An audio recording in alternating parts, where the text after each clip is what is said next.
আসসালামু আলাইকুম প্রিয় দর্শক, অন্যমঞ্চের আলাপচারিতায় আপনাদের সকলকে আমন্ত্রণ জানাচ্ছি। আমি যে পোস্টটা দিয়েছি সেখানে অনেক মন্তব্য এসছে যে আমার কোনো কথাই মেলে না, আমি কেবল আপনাদের গুলবাজি দিয়ে যাই। আমি না কয়েকটা আপনাদের মনে করে দিচ্ছি ঘটনা, তাতে আপনাদের স্মরণ হতে পারে। আপনার মানুষের ভুলো মন তো, ওই কারণে বলে রোজ পড়াশুনো করো, কিন্তু ভিডিও তো রোজ দেখা সম্ভব নয়। আমি যখন বলছি আর যখন ঘটনাটা ঘটছে তখন আপনাদের মাথা থেকে ইরেজ হয়ে যাচ্ছে, আপনারা তখন আর রিলেট করতে পারছেন না। আপনাদের প্রধানমন্ত্রী শেখ হাসিনা যখন ভারতবর্ষে এসেছিলেন তখন আমি প্রথম বলেছিলাম যে সর্বদলীয় বৈঠক ডেকে তাদের লিখিত সম্মতি আদায় করে শেখ হাসিনাকে রাখার ব্যবস্থা করা হচ্ছে। হলো তাই। প্রথমে বট বাহিনী লিখলো সব বাজে কথা বাজে কথা বাজে কথা, সব বললো ঢপ ঢপ ঢপ ঢপ ঢপ, উনি মিথ্যে আশ্বাস দিচ্ছেন। তারপরে দেখা গেল যে সত্যি শেখ হাসিনাকে সর্বদলের মিলিত সম্মতিতে তাকে রাখা হয়েছে। এরপর হলো ট্রাভেল ডকুমেন্ট। আমি যখন বললাম ট্রাভেল ডকুমেন্ট দেওয়া হলো, সবাই তখন আবার লিখতে শুরু করে দিলেন, না না না না না ট্রাভেল ডকুমেন্ট দেওয়া হচ্ছে না, উনি সব বাজে কথা বলছেন। আলটিমেটলি আপনাদের খবরের কাগজেও বেরোলো যে শেখ হাসিনাকে ট্রাভেল ডকুমেন্ট দেওয়া হয়েছে। আমি বলেছিলাম এই গঙ্গা পানি চুক্তি হবে না, আমি ভুল করে তিস্তা লিখেছি, বলে ফেলেছি তিস্তাটা আলাদা, বলেছিলাম হবে না, আলটিমেটলি হচ্ছে না। আমি বলেছিলাম ট্রান্সশিপমেন্ট বন্ধ হবে, আপনারা বলেছিলেন কোনোদিনই ভারতবর্ষের ক্ষমতা নেই ট্রান্সশিপমেন্ট বন্ধ করার। আমি বলেছিলাম দেখে নেবেন। আমি এটাও বলেছিলাম যে পাকিস্তানকে মারবে, মেরে কোমর ভেঙে দেবে। আপনারা লিখেছিলেন ভারতের কোনোদিন সাহস হবে না পাকিস্তানকে আঘাত করার। সেই পাকিস্তানকে মেরে কিন্তু 8 মে শুইয়ে দিল। আমি আবার বলছি, আবার নতুন করে জিও পলিটিক্স যা হচ্ছে তাতে কি কি হতে পারে, কখন কি হবে আমি সেটা বলেছি, এবার এটাও মিলিয়ে নেবেন।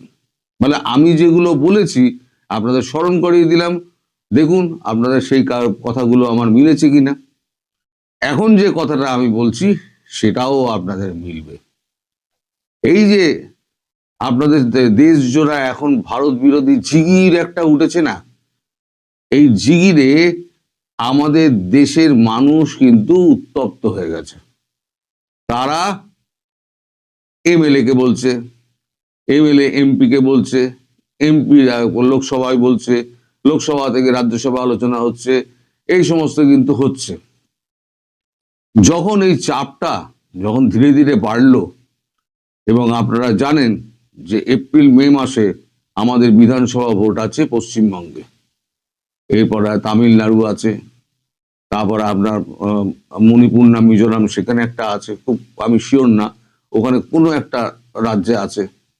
ফলে এই বাংলাদেশের সঙ্গে এই রাজ্যগুলোর সম্পর্ক কিন্তু একদম আত্মার সঙ্গে জুড়ে রয়েছে। কেউ বিজেপি রাজনীতি করে, তার ভোট দরকার, সরকারে টিকে থাকতে গেলে ভোট দরকার। ফলে ভোট যদি পেতে হয় তাহলে জনগণের কথা শুনেই চলতে হবে। এবার রাজনৈতিক দলগুলো চাপ দিচ্ছে, খাবার দেওয়া বন্ধ করুন, খাবার দেওয়া বন্ধ করুন। একবার আমি লিখেছিলাম যে আমি বলবো, তাতে এত কুমন্তব্য এসেছিল, তা আমি বাধ্য হয়ে বলেছিলাম যে আমি বলবো না, থাক, আপনারা খেয়ে বললেন না খেয়ে বললেন, তাতে আমার কি যায় আসে। কিন্তু এখন যে ঘটনাটা ঘটতে যাচ্ছে তাতে না বলে উপায় নেই। সেটা হচ্ছে লিখিত সম্মতি আসতে শুরু করে দিয়েছে সব দলগুলোর। একমাত্র বাকি আছে দক্ষিণের দলগুলো, সাউথ ইন্ডিয়ার যে দলগুলো আছে, তাদের এই বাংলাদেশ সংক্রান্ত ব্যাপারে তাদের কোনো রকম আইডিয়াও নেই, তারা কিছু জানেও না, তারা কানও দেয় না। ইদানিং যখন সব নেতারা গিয়ে ওখানে বলছেন, তখন তারা একটু নড়ে চড়ে বসেছেন যে ভারতবর্ষের ওপরে যদি এরকম একটা আঘাত হয় তাহলে তো আমাদের ওপরই আঘাত।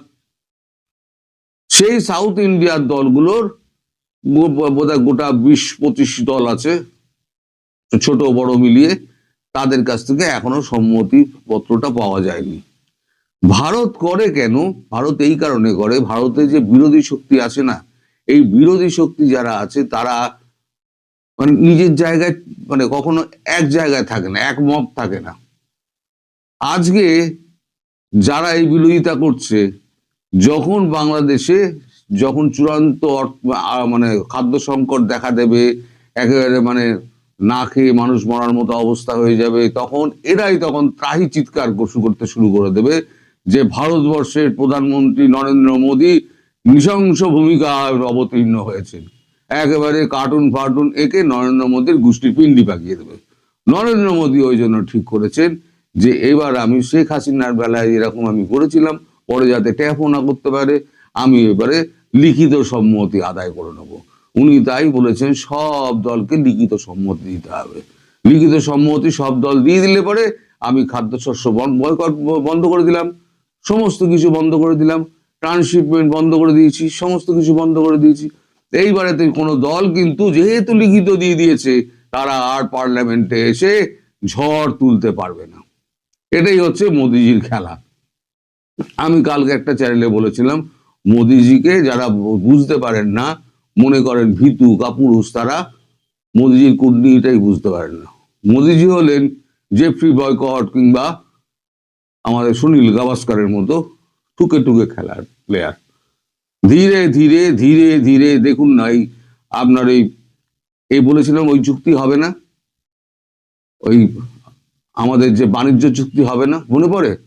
কবে থেকে বলে যাচ্ছি বাণিজ্য চুক্তি হবে না, আলটিমেটলি এখনো কিন্তু হয়নি। ভারত এখনো ডিলে করে যাচ্ছে, আরো ডিলে করাবে, আরো ডিলে করাবে। আমি বলেছি আমি এই সরকার হবে না, এই সরকারের ভোটও হবে না, এই সরকার থাকবেও না, ভোট আপনাদের হবে না।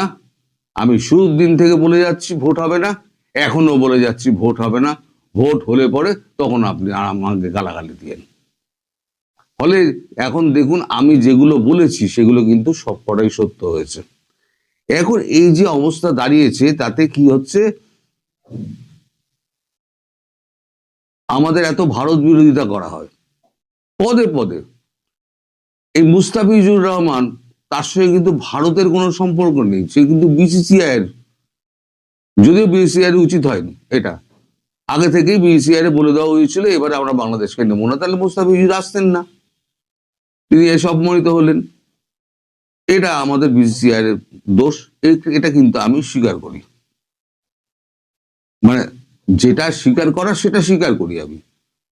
কিন্তু তাই যদি হয় তাহলে সাকিবকে আপনারা মানে কেন দেশদ্রোহী আখ্যা দিয়ে সাকিবকে তার পাশে দাঁড়াচ্ছেন না?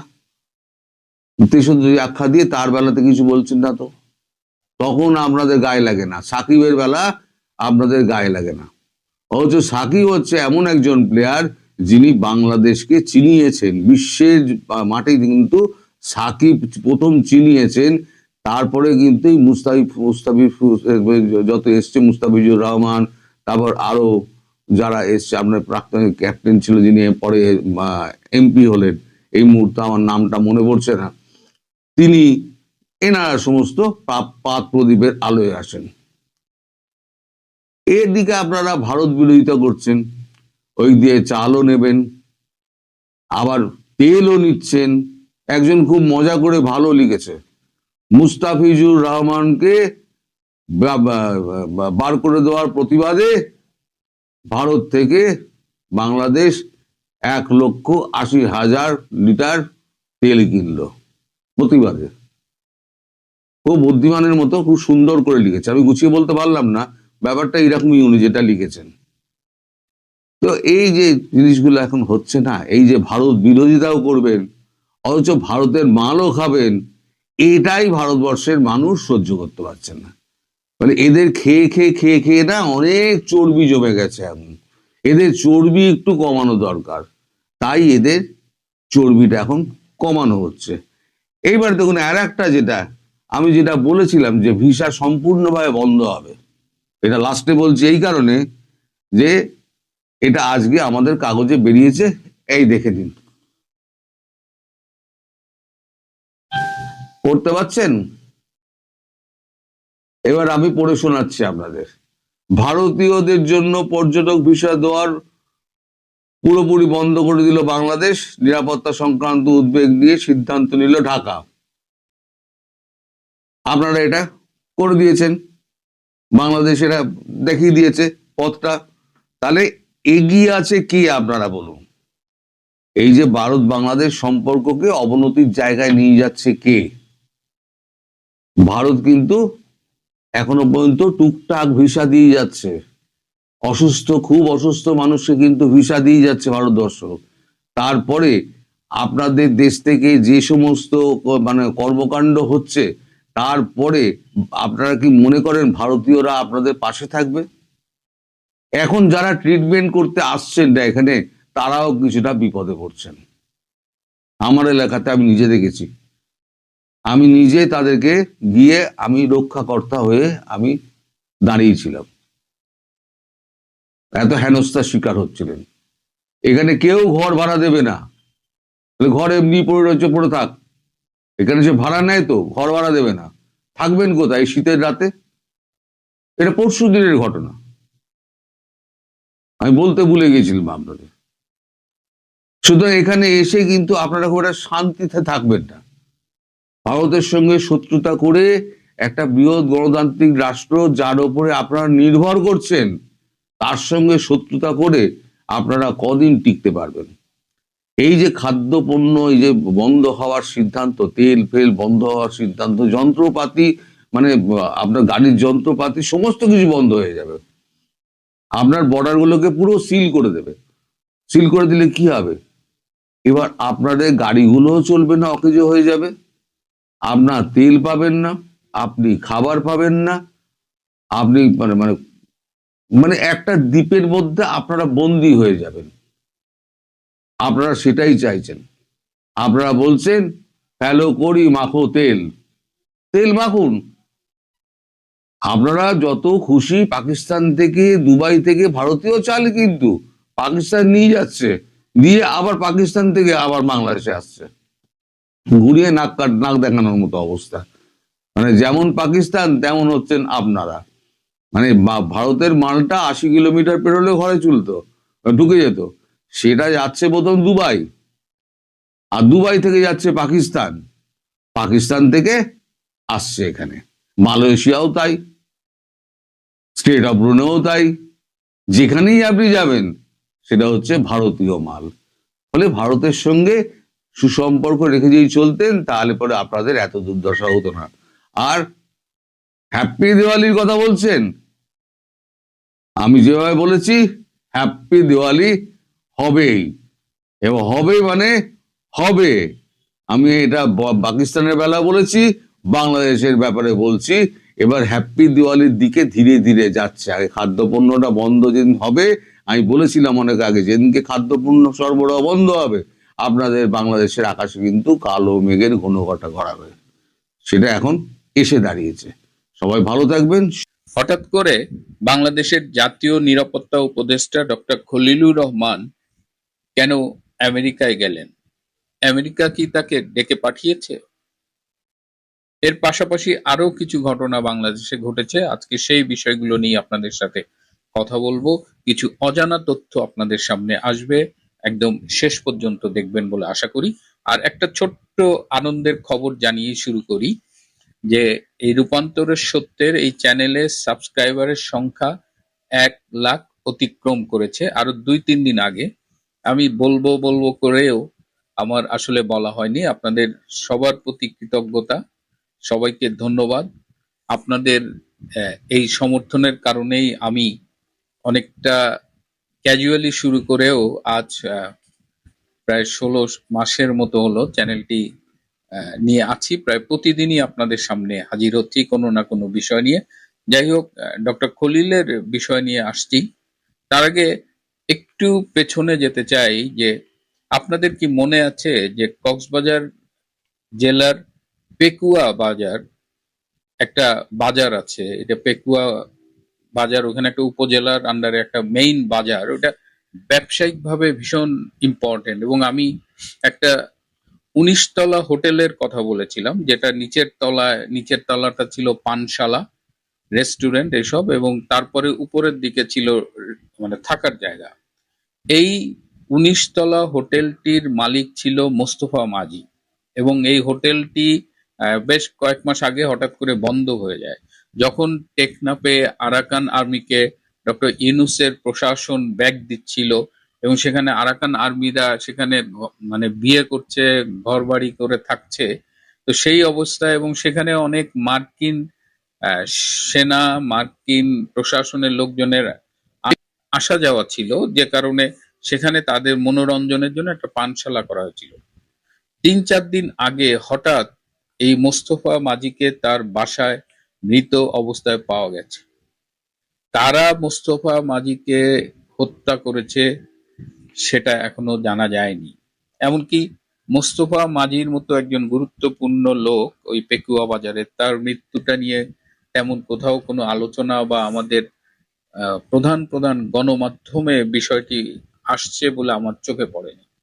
যে কথা বলছিলাম, যে ডক্টর খলিল কেন আমেরিকায় গিয়েছেন হঠাৎ করে, 3টি কারণে তিনি গিয়েছেন। যে বাংলাদেশ এই যে চীনের সাথে তাদের দহরম মহরম বাড়ছে, এবং চীন থেকে তারা 20টি J-10 CE যুদ্ধ বিমান কিনবে বলে আলোচনা করছে।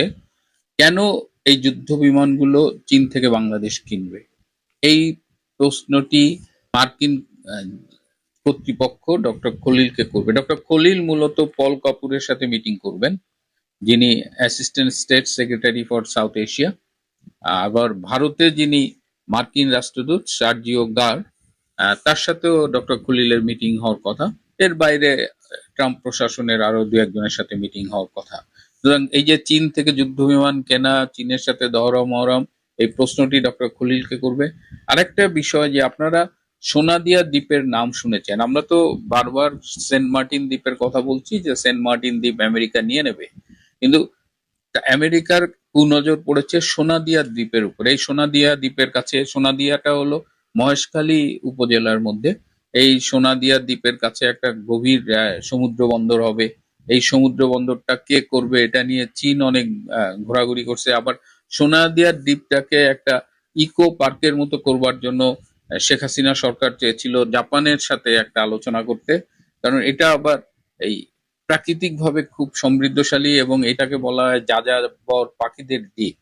তো এইখানে এখন যেহেতু আমেরিকার কুনজর পড়েছে, আমি বললাম যে আমেরিকার অনেক সৈন্যরা, আমেরিকান প্রশাসনের লোকজন এখন সোনাদিয়া দ্বীপে যাওয়া আসা করে।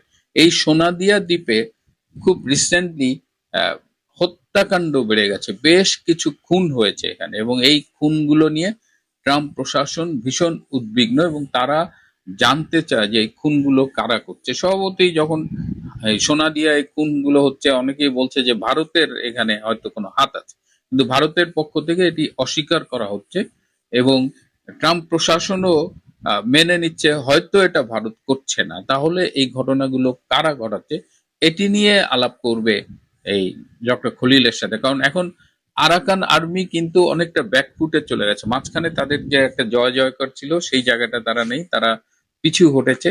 তো সেই জায়গায় এখন আরাকান আর্মির ভূমিকাটা কি, এখানে আবার রোহিঙ্গারা সশস্ত্র গ্রুপ করে তারা আরাকান আর্মির বিরুদ্ধে যুদ্ধ করছে। সো এই জায়গার সমীকরণগুলো খুব জটিল হয়ে গেছে, এটি নিয়েও তার সাথে কথা হবে।